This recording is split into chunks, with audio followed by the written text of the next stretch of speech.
For all those who don't know us, we are PEP.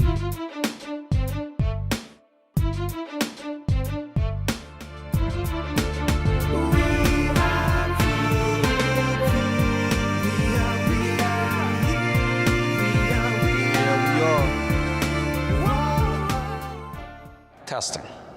Good evening. Welcome to this episode of PEP Fresh Start Live with Fee and Pat, where the motto is, stay ready to keep from getting ready. I'm Pat. And I'm Fee. So, what are we talking about today? We're still here in this empty room. So since last week, we make zero progress. Yeah, well, we got one less piece of paper on the floor. But we do have a topic. But before we get into the topic, what have you learned recently? Personally, what have you learned personally, recently? In what regards? In anything. It's just. So we always in the process of improving ourselves. Oh, you mean by me personally?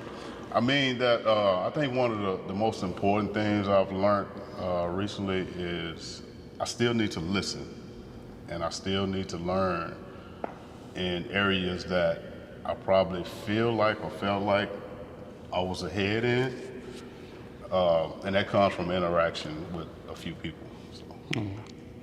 So, I'm always trying to learn to be a better father, a better husband.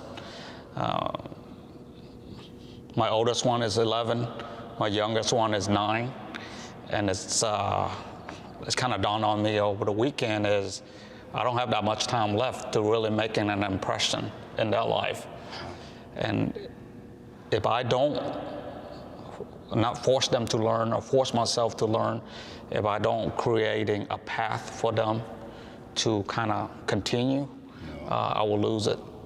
So it's really important for me right now is I need to learn something new and do it with them. And that way to get them in a habit, always improving themselves.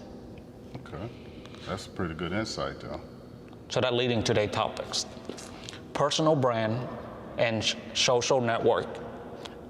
Etiquette. Yes. All right. So what comes to your mind when we're talking about personal brand? How I'm perceived, what others, how others view me, how I present myself.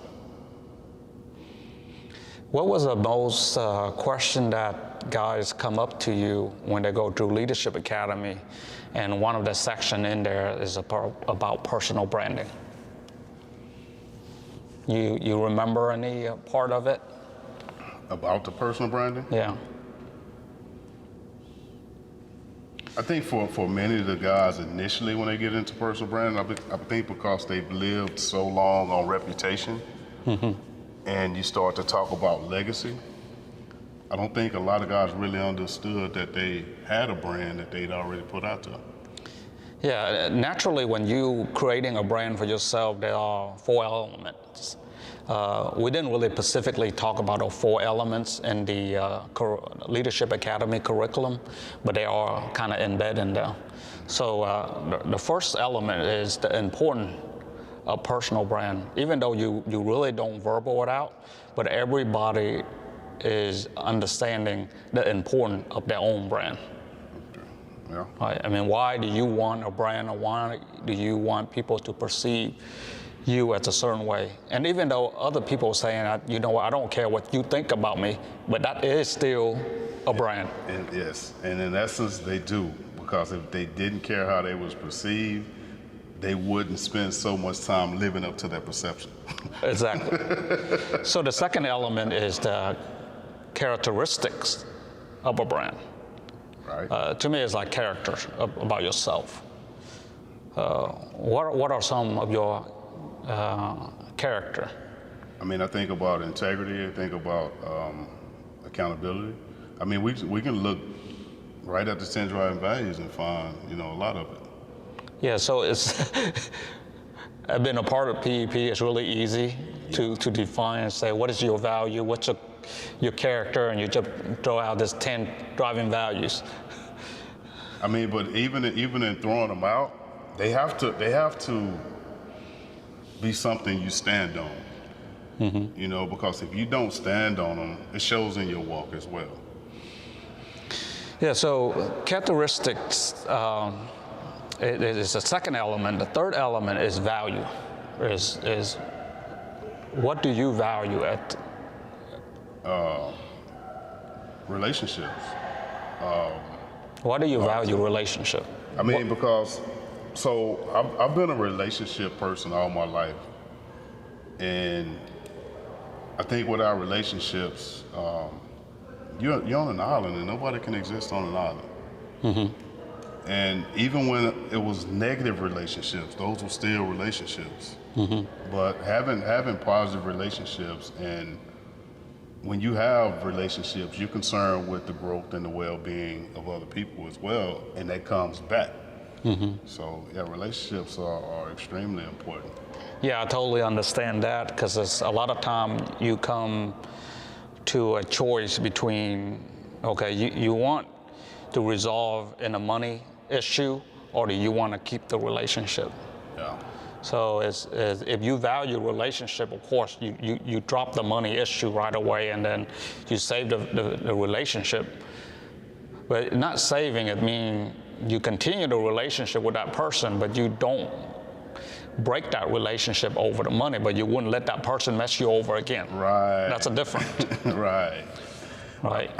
I mean, and even going into it, you know, it's kind of like, me personally, and we dealing with money, we got to have that relationship. I mean, we got to have that conversation prior. You know, I mean, look at this is what this is, bro. Borrow to what you can afford to, you know, or give to what I can say, you know, this is not going to hurt our relationship if I don't get this back, you know, so, yeah. And keep in mind, value is not good, it's also bad too.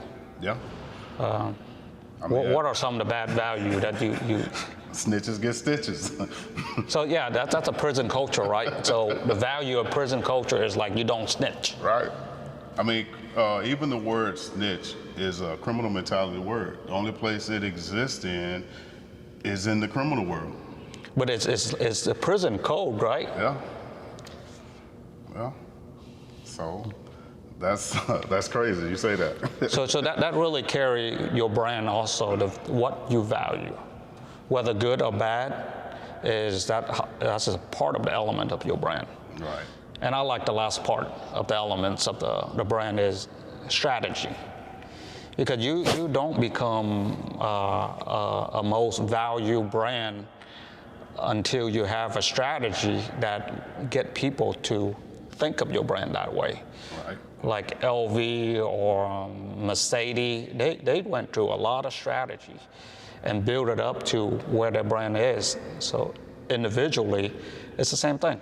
Yeah, you said something earlier that resonated, because you're like, they created it, but the people validated it. Without the validation, is it really a brand? Yeah, actually I learned that, we probably learned it at the same time reading that book. You know, you innovate, customer validate. Yeah. So, yeah. And So, that's pretty cool though, because you know it ties in with where we're going in a few minutes with our topic. okay. So okay, I'm gonna highlight the 4 points again. So in that way, you know, our brothers inside the unit are out here.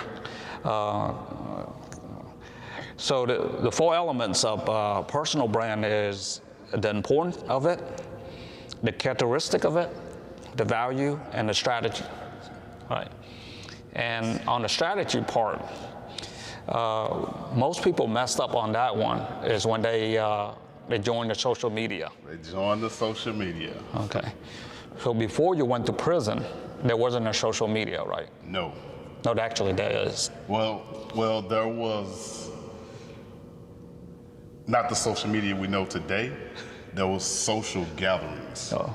You know, we had clubs, we had skating rinks, we had bowling alleys, we had putt-putt, where people gathered weekly, basically the same group of people, kind of like Facebook. You interact with the same group of people every day, we interacted with the same group of people weekly. So every week you showed up to a putt-putt golf, or every week you showed up to a skating ring. And I remember back in the day, it's like Wednesday is putt-putt, Friday is skating or something like that. And when you showed up, everybody have a reputation, Right. yeah, right? So you either the best skater, or you skate backward, or you skate with one leg or something, or you leading the group.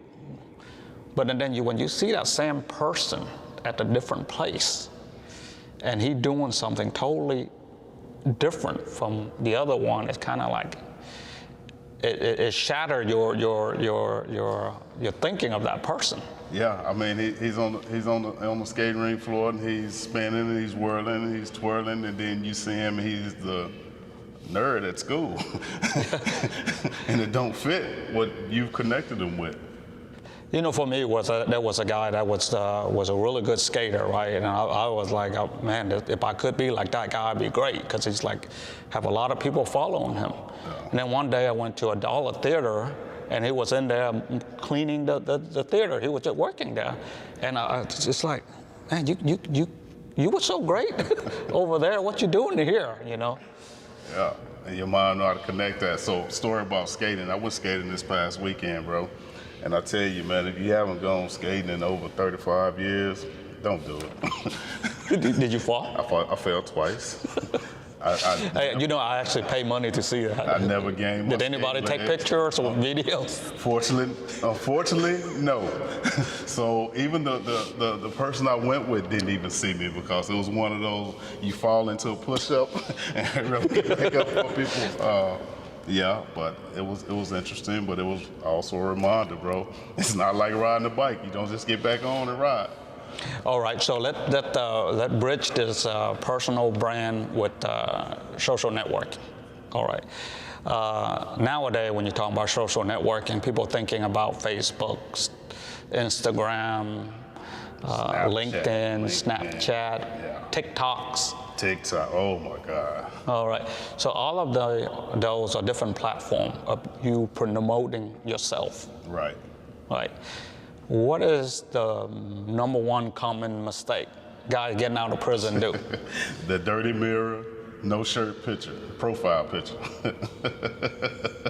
Okay, so you are certainly displaying to people who you are. That's your brand. Right. Right, and that picture never go away. Even though you delete it, you hide it, whatever, that will never go away. It will stay on the cloud forever.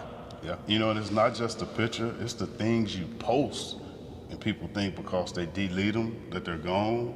Yeah. But once you put it out there, like I said, it's in the cloud. Mm-hmm. What about the second mistake? Friending every female that they see, every woman, whether it's a bot, whether it's a man in Afghanistan, hid as a woman, every woman, because you're gonna also get a friend request after they accept their friend request. So let's just say you just get out of prison, you friend me, because I know you, right? Yeah. And then you went in, you friends 10 other random women. I get the notified as saying that, hey, I might be a friend with the other 10 too. And then I looked it up. I don't know these people. But then I looked it up and I see they're on your friend list. So automatically I have a different image of you. Exactly. Exactly, because they're half clothed and they're just, it's kind of like, what is this? You know? And most of the time they're not even real people. Not even real people. That's crazy, boy. What about the third one?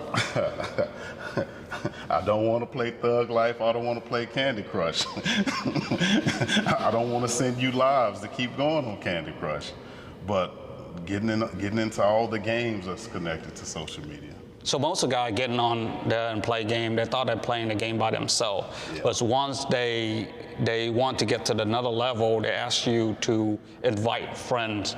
Yeah. And a lot of times you don't know that you're actually inviting everybody in your friend list. Everybody. You getting that all the time, right? Yeah, I probably have received over $50 billion in poker chips. And it's kind of like, okay, but yeah. So with those three typical mistakes, right? And then you automatically letting everybody know who you are, what you like, what you're doing with your free time. Right. And you want to get in a serious relationship, they'll see everything that you put on there. What kind of people would you attract? Yeah. Or employment.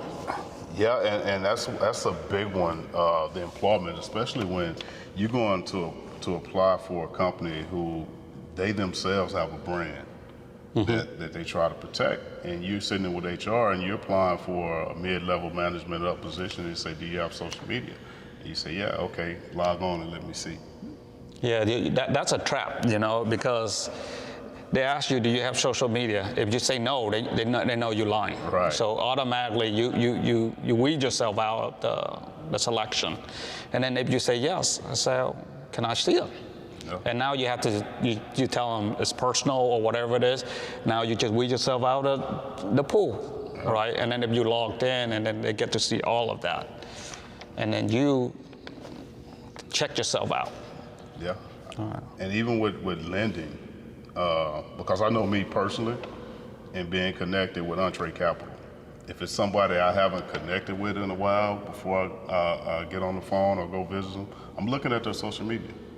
Because their social media is going to tell you a lot about what they got going on, because everybody on social media, for whatever reason, well, I'm going to say everybody, the majority of people, they're posted from an emotional standpoint. It's not rational. They haven't really thought about the whole branding aspect. They're just posting. So, yeah, I look at that. So Stephen Covey in The 7 Highly Effective People, he's talking about a circle of influence. So the people you can touch with your arm blank, you can influence them. Right. For example, if I have a different political view or religious view or whatever I'm believing in, and if I'm caring enough, if I know I'm right and I'm caring enough about you, I will try to influence you, right? In a sense. In a sense, right? okay. And then if I don't feel like I want to influence you at all, why would I take that business online when other people I have nothing to do with them? It goes back to two parts. So I think back when we were talking about relationships and branding, that value in that. And then I think about what I was talking about with you earlier, in our role as leadership. And you may not consider yourself a leader, but in thinking about PEP, if you're an employee at PEP, all the men we serve look at you as leadership, because you're helping them on a journey. So when you're posting, whatever you're posting on social media, you got 3 segments of guys you're dealing with, the right, left, and those in the middle. So when you take a stance, you automatically got 60% of the other guys looking at you and wondering, like, why did he say that? Which the wall, but I'm going to be objective enough to say, you know what, you still all right with me. I don't have to respond to that, because I know you. Outside of that emotional statement or whatever you make, I know you. So I think that's what a lot of people on social media, they get too emotional. Yeah, it's just, I have to, when I look at those kind of posts, it make me think, it's, even color, right? People like different color. You have one person who like red, and he have every reason why red is the best color out of all the other color. But then you cannot convince another person who like blue to like red, even though how convincing you are. Right. And I think in terms of all the other hot topics, you have different view, just like you say. If you really care enough about somebody, then you will want to convince that person. But then online, you're not caring enough about anybody on there. You just want to say what you want to say, and that's it. Yeah. And this is something else that gets me about situations online, because you and I, we know each other, and we can be having a conversation online, and it's always somebody who may know you but don't know me, and it's like they're gonna jump in to defend whatever you said, and now there's a debate, an argument going on between me and this guy who don't know each other. We have no relationship. We don't know each other. It's kind of like, man, you can take yourself out of all of that. But one thing I'm really proud about, PEP Brother Page, you will always have somebody who come in and diffuse the situation. Yeah. A lot of people post something crazy, You got other opposite view, but then you also have some that come in trying to defuse the situation. And So kudos to those guys. Oftentimes it's a knucklehead too. Somebody, you be like, did he really just try to calm that down? Like, okay. You know, I see the Jason Salinas is back on again. Yep. We got Jason, we got Donald. Those are only two in the comments. Anybody else, if you're on, say what's up, throw the deuce. You know, I heard something really funny. Right. So this guy was telling the other guy, say, hey, you should do a live session.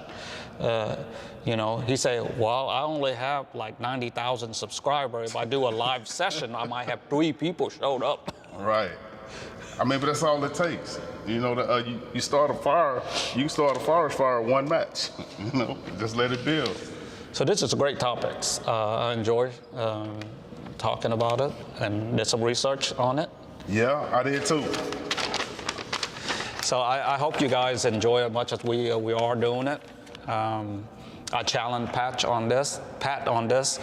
Is for the next 3 years, we're not going to repeat any topics.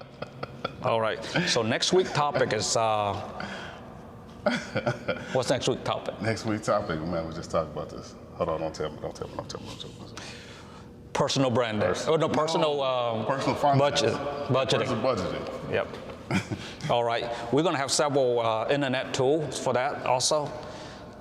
So joining us next week.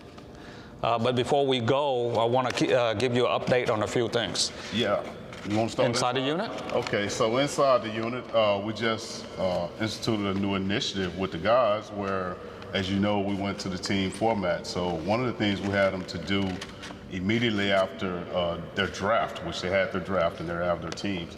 So they did a video recruiting business plan advisors. Basically, this is our business, this is our concept, this is our vision, and this is why you as a business plan advisor will be very important. And I think it went off very well, but we'll know in time. Also inside the unit, we have re-entry for the first time in 2 years. We'll be going back into the unit on Wednesday at the Bell unit in Cleveland. So we have both Dallas and Houston re-entry team will be in Cleveland. All right, so out here, nothing much going on out here. No news.